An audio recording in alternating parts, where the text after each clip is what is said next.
Good morning everyone. High, আমি Lipika. Lipika lifestyle কালেকশনের নতুন একটা ভিডিওতে সবাইকে স্বাগত। চলুন সকাল সকাল সবজি তুলতে এসেছি। এই দেখুন, টাক করে একটা কুমড়ো ফুল তুলব। এই তুলে ফেললাম। আসলে আপনারা সবাই জানেন যে আমার দুটো বাড়ি হয়ে গেছে, ভাড়া বাড়ি আর নিজস্ব বাড়ি।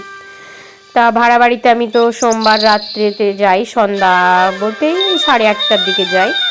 তা বৃহস্পতিবার চলে আসি। তা আমার শরীরটা খুব একটা ভালো নয়, এখন ভালো যাচ্ছে না, এমনিতেই জ্বরও হয়েছে, তার মধ্যে দিয়ে তো একটা বড় অসুখ ধরা পড়েছে, সেটা পরে বলবো। যাই হোক, চলে এসেছি। এসেই দেখলাম যে অনেক সবজি টবজি মোটামুটি হয়ে আছে। আমার পিসি শাশুড়ি এই বাগানগুলো করেছে, কিন্তু চোখে দেখতে পায় না ঠিকঠাক করে, পাতার ভেতরে তো। তা আমি একটু শশাগুলো তুললাম, আর একটা তুলবো, দেখতে পাবেন।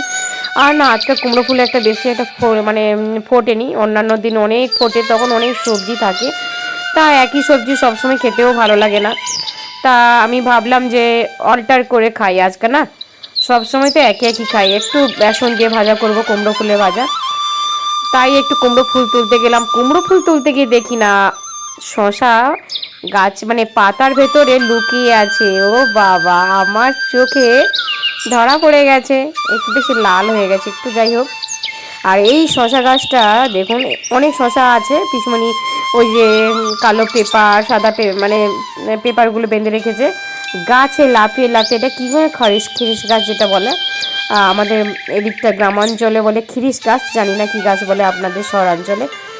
আর সেই জন্য এরা লাফিয়ে লাফিয়ে উঠছে। তা ওইদিকে উঠলে শশা বাড়াতে খুব কষ্টকর। আর মাঠে দেখুন রোয়া হয়ে গেছে। এই দেখুন, এই কয়েকটা তুলেছি, দুটো শশা আর ওই কয়েকটা কুমড়ো ফুল তুলেছি। আজকে কিন্তু কুমড়ো ফুল বেশি একটা ফোটেনি, যাই হোক কোনো অসুবিধা নয়, আমাদের তিনজনা খাবো।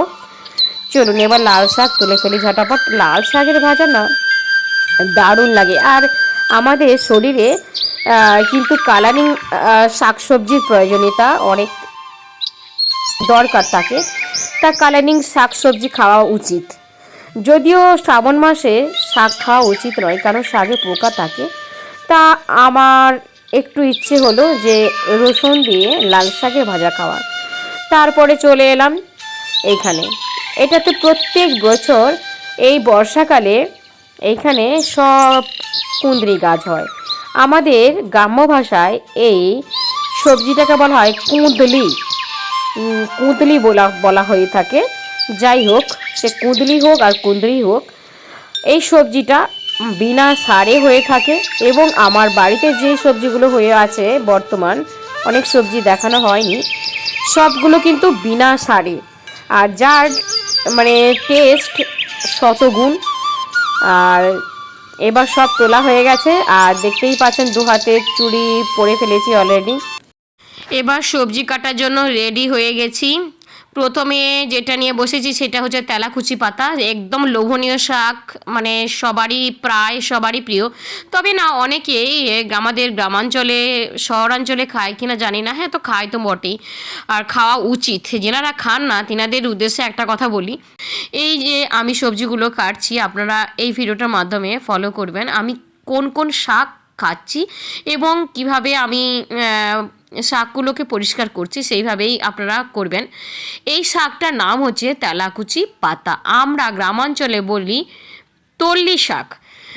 এই শিকগুলোকে কেটে ফেলে দিবেন, কারণ ওইগুলো শক্ত, খাওয়া যায় না। আর এগুলো রান্না করলেও শক্ত হয়ে থাকে, খেতে ভালোই লাগে না, আর ওইগুলো খেতে নেই। আর এই শাকের উপকারিতা যথেষ্ট।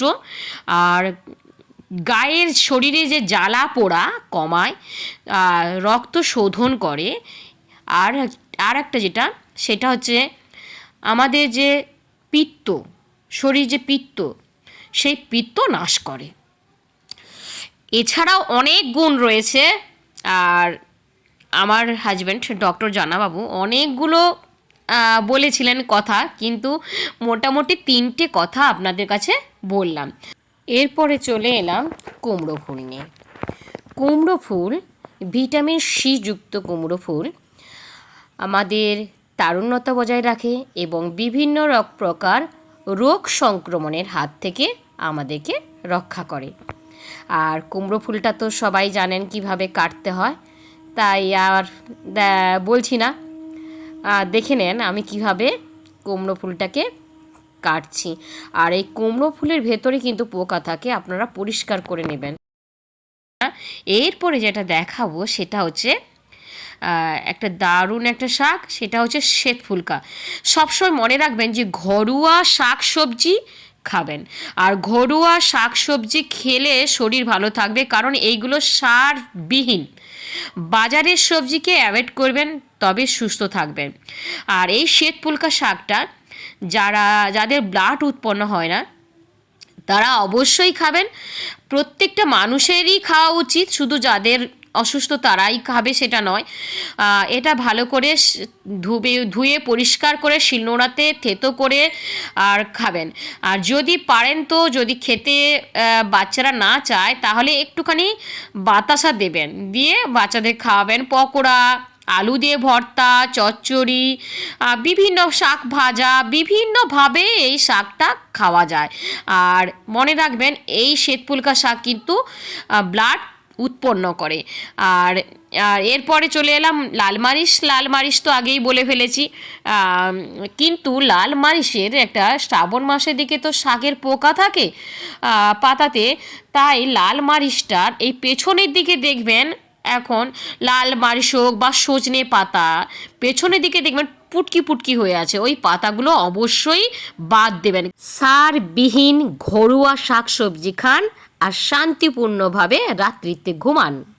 হাই ফ্রেন্ডস, সকাল সকাল সবজি তোলা, সবজি কাটা, সব কিছুই দেখালাম। আর ভিডিওটা কিন্তু একদম ছোট্ট করে একটা ভিডিও দিলাম। আর কোন কোন শাকের কী কী উপকারিতা সেটাও একটু ছোট্ট করে বলে দিলাম। তবে আজকের বিদায় নেই, দেখা হবে নেক্সট কোনো ভিডিওতে। ততক্ষণ পর্যন্ত সবাই ভালো থাকবেন, সুস্থ থাকবেন। আর শ্রাবণ মাসে চুড়ি পরতে হয়, দেখেছেন তো? ঠিক আছে, সবাই ভালো থাকবেন, টাটা। আর কেউ স্কিপ করবেন না, একদম স্কিপ করবেন না।